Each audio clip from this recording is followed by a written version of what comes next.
Salam sejahtera Malaysia, terima kasih kerana menonton video-video dalam channel ini. Sebelum kita mula, jangan lupa untuk tekan tombol subscribe, share, like dan komen. Let's go! Salam sejahtera dan salam perpaduan kepada seluruh rakyat Malaysia. Berita panas hari ini bertajuk Payung Judi dalam Talian SPRM Siasat Pembabitan Ahli Politik. Suruhanjaya Pencegahan Rasuah Malaysia SPRM sedang menyiasat berkaitan pembabitan ahli politik dalam aktiviti judi dalam talian. Siasatan berkenaan dijalankan berdasarkan maklumat yang diterima dan turut berkongsi perkara tersebut bersama pihak polis Diraja Malaysia PDRM.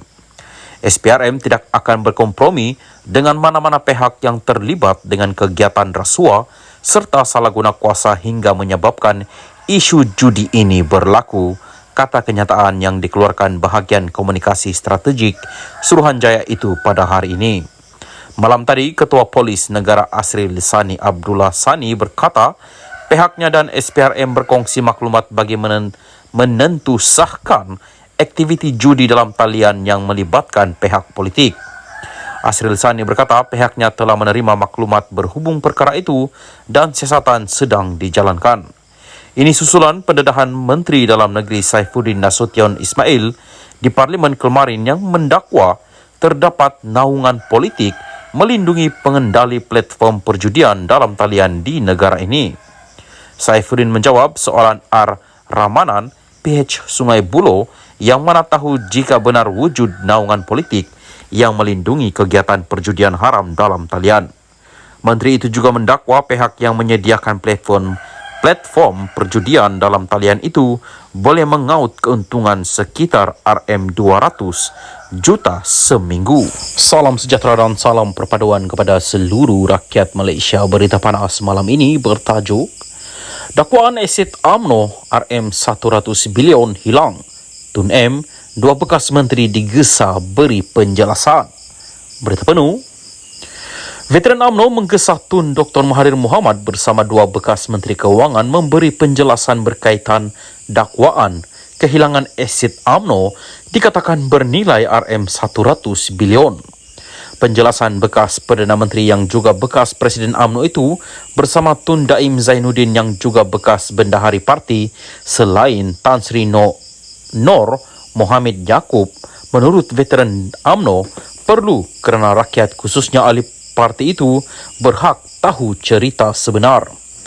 Menerusi satu kenyataan, Setiausaha Agung Veteran UMNO, Datuk Mustafa Yaakob, berkata dakwaan itu adalah sesuatu yang serius dan melibatkan dana besar serta membabitkan kepentingan awam.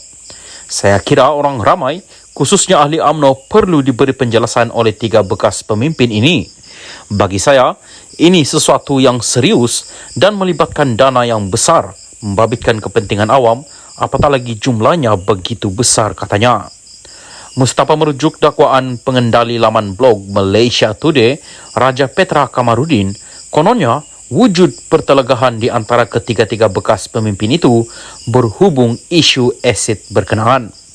Sudah pasti dakwaan Raja Petra ini sesuatu yang serius, sekaligus perlukan penjelasan tiga bekas pemimpin UMNO ini kerana isu berlaku ketika era Dr. Mahathir menjadi Perdana Menteri, katanya. Dr. Mahathir menjadi Perdana Menteri keempat dan paling lama berkhidmat bermula 16 Julai 1981 sehingga 31 Oktober 2003. Bagaimanapun, pada 2016, beliau muncul kembali berpolitik apabila menubuhkan Bersatu dan menandingi Barisan Nasional BN. Pada 2018, dalam satu kejutan politik, Bersatu bersama parti-parti sekutunya melalui gabungan Pakatan Harapan PH memenangi pilihan raya umum ke-14 dan pada usia 93 tahun, Dr. Mahathir kembali menarjui negara sebagai Perdana Menteri ke-7. Daim pula menjadi Bendahari Agung UMNO antara 1984 hingga 1999 dan juga Bendahari BN. Beliau dilantik sebagai Menteri Keuangan pada Julai 1984 oleh Dr. Mahathir sebelum melepaskan jawatan itu pada Mac 15, 1991. Pada 1998, Daim kembali sebagai Menteri Tugas-Tugas Khas bagi menangani krisis ekonomi negara yang semakin memuncak. Pada Januari 1999, beliau dilantik semula sebagai Menteri Keuangan selepas penyandang jawatan Datuk Seri Anwar Ibrahim dipecat daripada kabinet. Beliau kemudian meletak jawatan sebagai Menteri Keuangan pada 31 Mei 2001. Nur Mohamid pernah berkhidmat di Bank Negara Malaysia BNM dari 1968 hingga 1994 sebelum dilantik oleh Dr. Mahathir sebagai anggota jawatan kuasa kecil menangani krisis ekonomi negara pada 1998.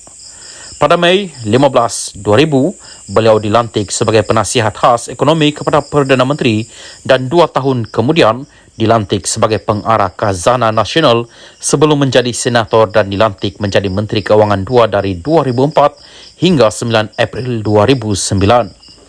Nur Mohamid bertanding pilihan raya umum 2008 atas tiket Barisan Nasional BN dan menang di kerusi Parlimen Tasik Glugo. Sesulan penstrukturan semula kabinet pada April 2009, beliau dilantik Menteri di Jabatan Perdana Menteri menerajui unit perancang ekonomi dan unit kerjasama awam dan swasta sehingga 2013. Sementara itu, Mustafa berkata, pihak berkuasa berkaitan lain khususnya Suruhanjaya Pencegahan Rasuah Malaysia SPRM juga wajar menyiasat dakwaan sama kerana ia satu tuduhan yang serius. Saya kira ada baiknya jika pihak berkuasa menyiasat dakwaan ini. Jika dakwaan benar, ini bukan satu perkara biasa kerana jumlah nilai asid begitu banyak, katanya. Katanya lagi, isu asid UMNO pernah dibangkitkan ketika Datuk Seri Najib Razak menjadi Perdana Menteri dan juga Presiden UMNO, namun tiada pembongkaran lanjut dibuat. Cerita kehilangan harta UMNO ini telah menjadi rahsia umum sekian lama. Ahli UMNO ternanti-nanti untuk mendapat jawapannya. Semasa Najib menjadi Presiden UMNO dan Perdana Menteri sebelum ini, ada usaha untuk membongkar rahsia di sebalik kehilangan harta UMNO itu.